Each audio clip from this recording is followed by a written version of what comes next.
In this post, you will discover what methods exist for coming up with book ideas and what I use for my book. Why did I want to write a book and how my story is going to end. How I decided to write and publish a poetry book. When I was younger, I grew a love to write poetry in high school. They were a way for me to express my emotions and thoughts in a creative outlet, but started out as communicating my affection toward my high school sweethearts. In my video, Writing Humble Beginnings, I mentioned that on January 6, 2019, I pivoted to writing as a lifestyle. I only just now thought about self-publishing a poetry collection when I had the idea to write and publish a poetry book. And like many aspiring poets, I asked how to publish a poetry book.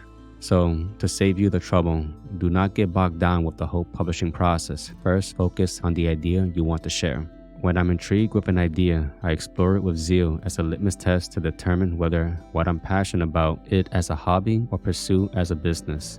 When I explored branding and web design, it took me about 2 years to realize that I wanted to pursue something else as a business. Yes, I enjoyed those activities, but they did not fulfill me in the same way that writing does. A creative outlet, therapeutic effects, and the ability to help me clarify and understand subjects. Thus, I love creative writing, and the more consistent we are with our writing practice, the more words have magic that shapes the world. When it comes down to generating ideas between the abstract and the inward eye and words on a paper or a screen, it is akin to piecing together a puzzle. Here's another way to visualize it. It's easy to come up with ideas and fantasize about them or read words of the lines of a sonnet. Not marble, nor the gilded monuments of princes shall outlive this powerful rhyme. William Shakespeare, Sonnet 55. Or the opening lines of George Orwell's 1984 novel, It was a bright cold day in April, and the clocks were striking 13.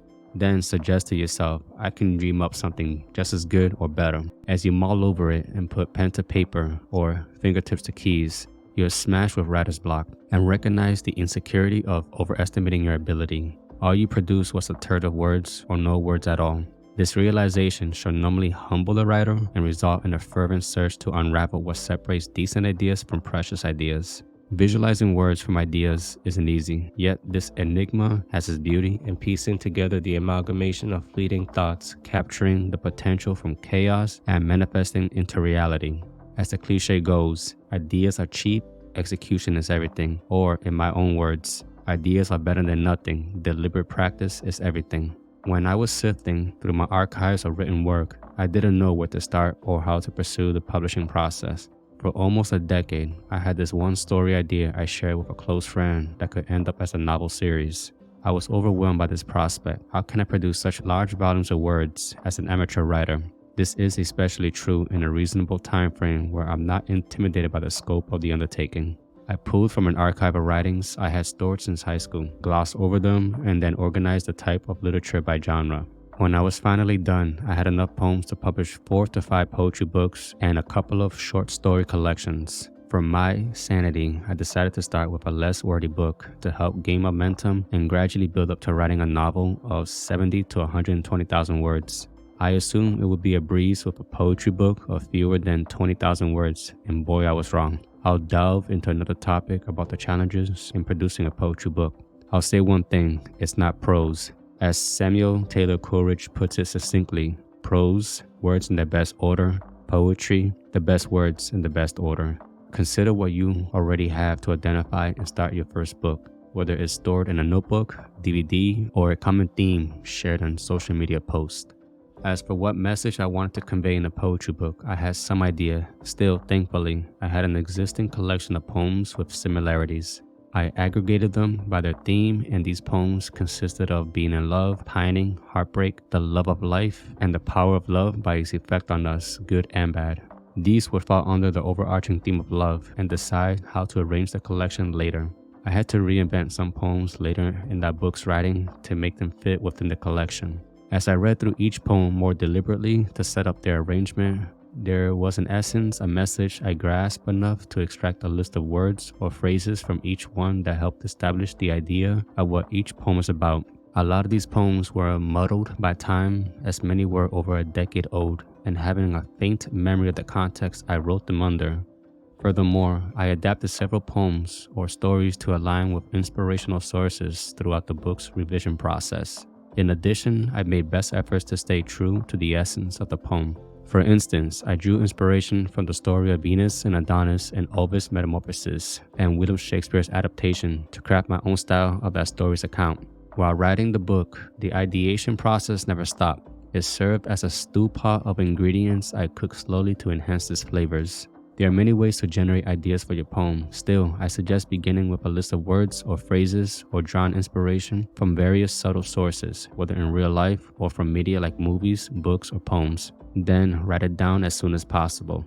Here are some examples with the help of Lady Muse where to discover ideas. History. What you read and learned. Maybe you want to write about the fall of the Roman Empire, your history, or someone you know.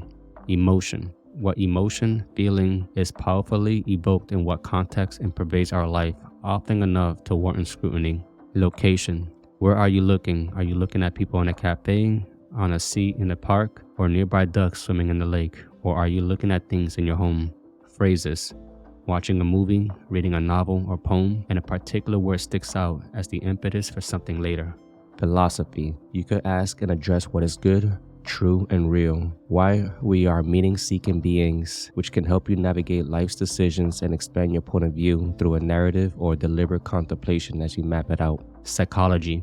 Studying and observing how people think, act, and feel. Convey how personality plays into it or the meaning behind recurring dreams.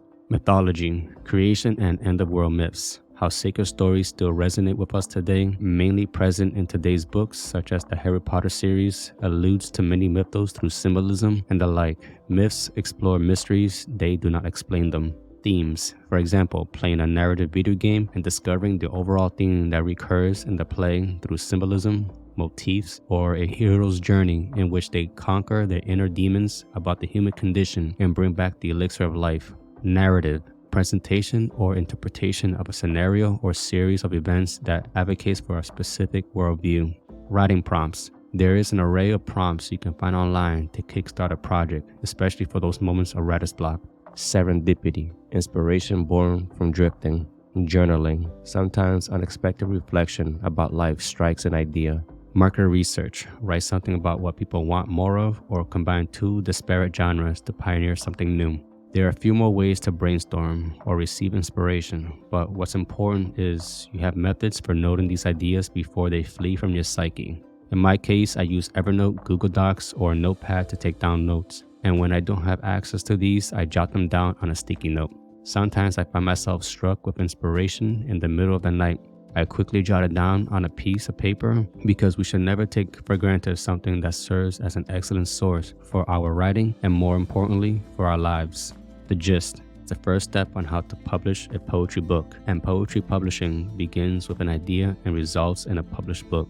Do not get bogged down by a book cover, whether to self-publish poetry or connect with poetry book publishers. However, the publishing industry for self-published poets is much more receptive than it was over a decade ago, than feeling the pressure to go with traditional publishers. Suppose you plan a writing career as a poet. In that case, it helps to connect with a poetry community, which you can find a large community of poets on social media like Instagram, and learn from other poets. More online resources are available than ever, especially with the self-publishing process, like the series of this video. Visualizing words from ideas isn't easy, yet this enigma has its beauty in piecing together the amalgamation of fleeting thoughts, capturing potential from chaos and manifesting it into reality. As the cliche goes, ideas are cheap, execution is everything. Or in my own words, ideas are better than nothing, deliberate practice is everything. You may have a body of written work that needs to be put together with a sledgehammer and published for the benefit of everybody. Creativity is the ability to connect disparate phenomena in novel and interesting ways, whether blog posts, journal entries, memoirs, essays, poems, fiction, or even educating and informing people on how to perceive or solve something. Even if it's something you have kept silent since childhood, it contains a quintessential message waiting to be produced for an audience to delight in. As for sources to spark ideas, try scouring stories in myths, history, or phrases from a movie and write them down right away. You probably regret that decision when you're struck in the middle of the night with an opening line to a novel and postpone it until the morning.